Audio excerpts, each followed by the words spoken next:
Okay, the second person we will hear from is Mr. Tim Whalen.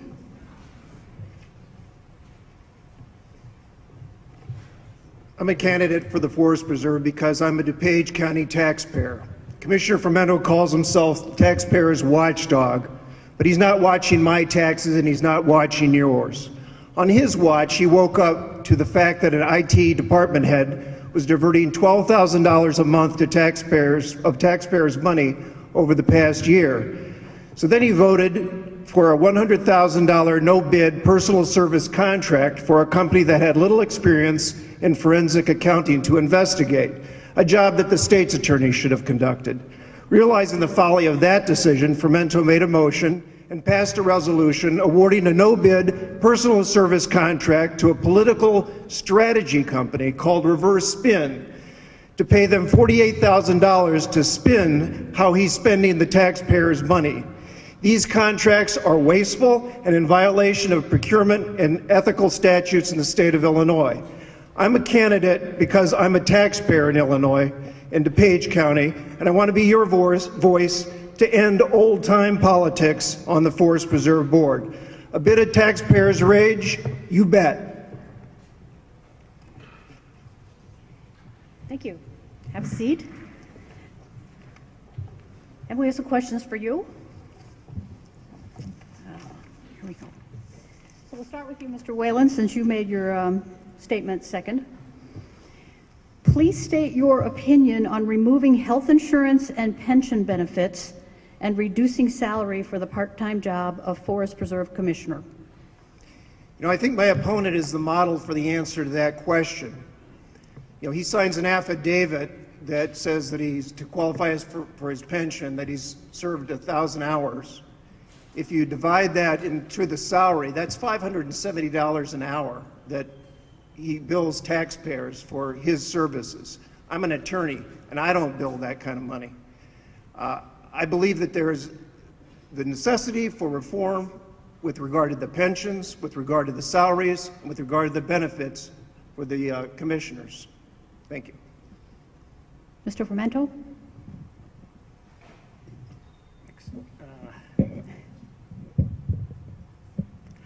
As I indicated in my opening statement, I did not support the increased salaries for commissioners.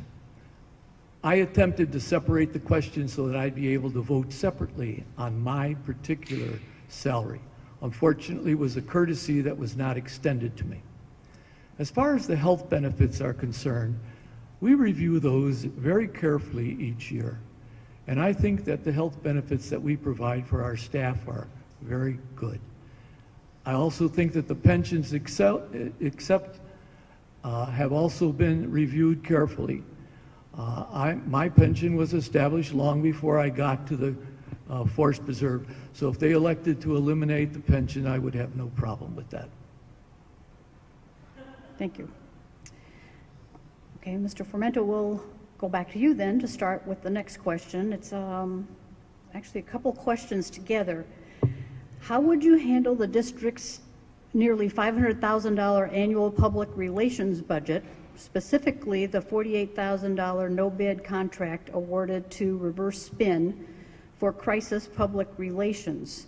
And related to that is the Cook County Forest Preserve District has 1 public relations staff person and DuPage has 6. Is this necessary?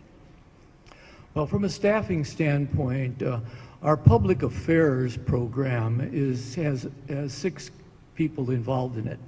They work very diligently on producing most of the information that is distributed in our conservationists as well as other activities. As it relates to the reverse spin issue, apparently most people are more distressed about the name than anything else. I look at them as a professional public relations media company. And since our executive director is going to be quitting that job, who's in charge of public relations, I thought it was worth our time to find someone to assist until we were able to find a replacement.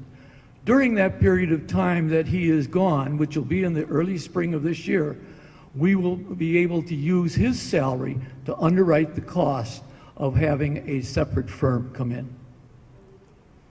Mr. Whalen? You know, I think the most recent insult to the taxpayers of this county occurred last week when Mr. Fermento approved a resolution that allowed Reverse Spin to do transparency, a 10-point transparency program and website development. They're a political strategy firm. They have no experience in those areas. And so in order to justify this contract, Mr. Fermento authorized them to work with their public relations staff in order to spin or do whatever they're doing with regard to transparency. It's been 24 years that Mr. Fermento's been on the board, and he's finally getting around to transparency.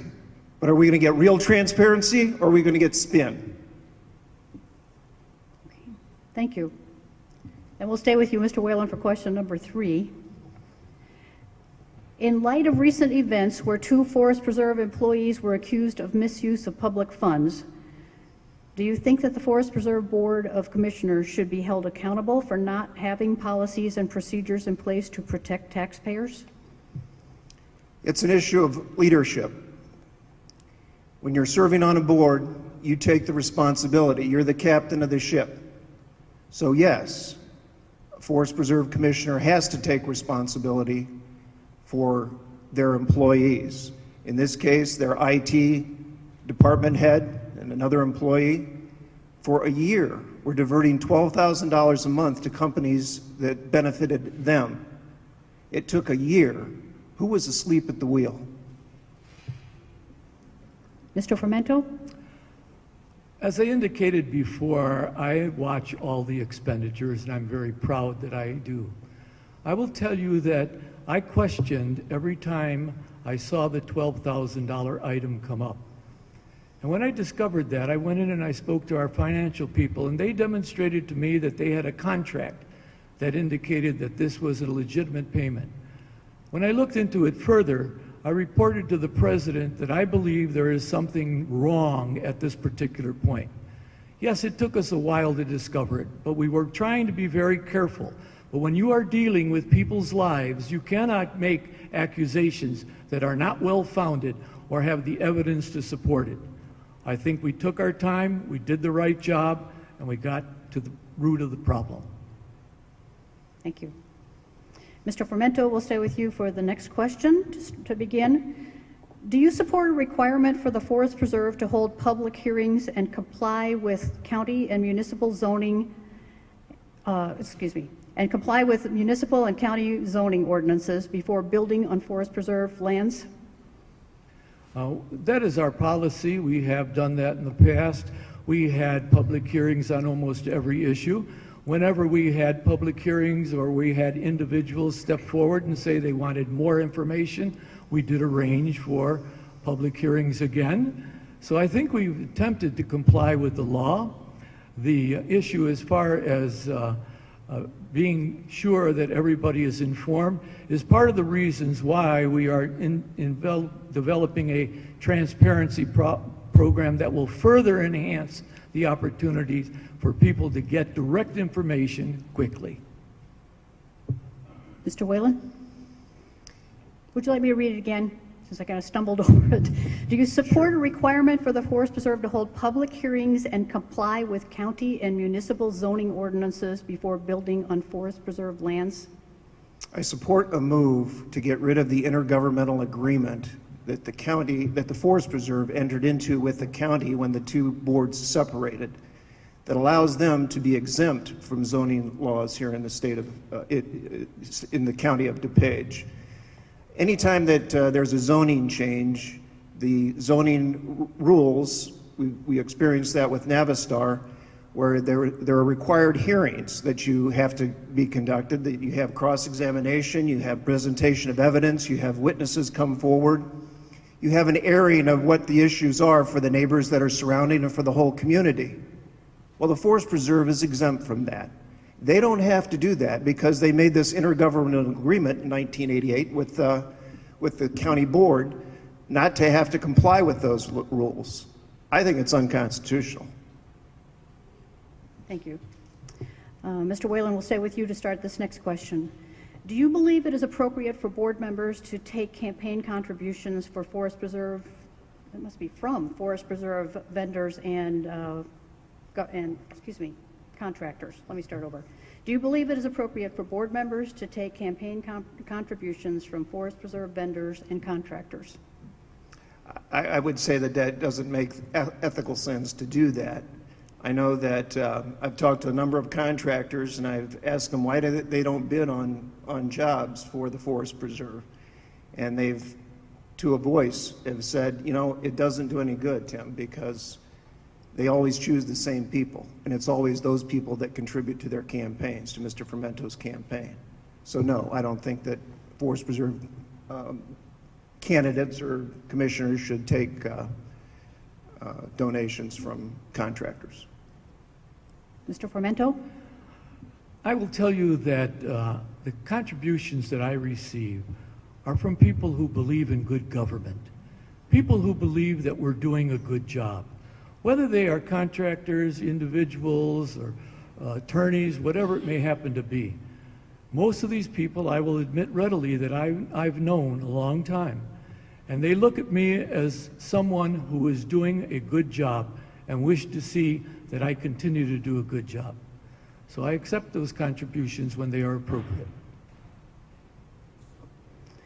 Okay, we've come to the time for closing statements for these candidates, and Mr. William, we'll start with you first with the closing statement. Again, you'll have 1 minute.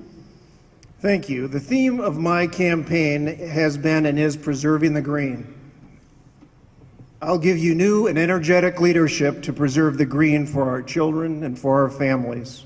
I'll provide the leadership to preserve, protect, and maintain our green space here in DuPage County. But it's not only about the land. It's about being good stewards of taxpayers' money, the taxpayers' green, preserving of that green. And I will provide the leadership of fiscal responsibility that is necessary on this board at this time. I've raised my family here in DuPage County for the last 31 years. I operate a small law firm in Wheaton and Glen Ellen for the last 31 years. And I use the forest preserves, mainly for fishing. And I want to preserve that for all of our families. So I'm asking for your support as your Forest Preserve Commissioner in District 4. Thank you. Mr. Fermento? I want to take this opportunity to thank the Wheaton Glen Ellen League of Women Voters and the Wheaton Chamber of Commerce for this public information forum. I have stated the reasons why I wish to continue to represent you on the Forest Preserve Board. As a 42-year businessman in Glen Ellen and as your current commissioner, I have the experience, the enthusiasm, and the desire to continue to serve the people of DuPage County as your Forest Preserve Commissioner. I will continue the district's mission, statement for conservation, for education, and for recreation, for the benefit of all the people of DuPage County. I ask for your continued support, and I ask for your vote in the March 20th primary. Thank you. And we thank these candidates for being with us this evening.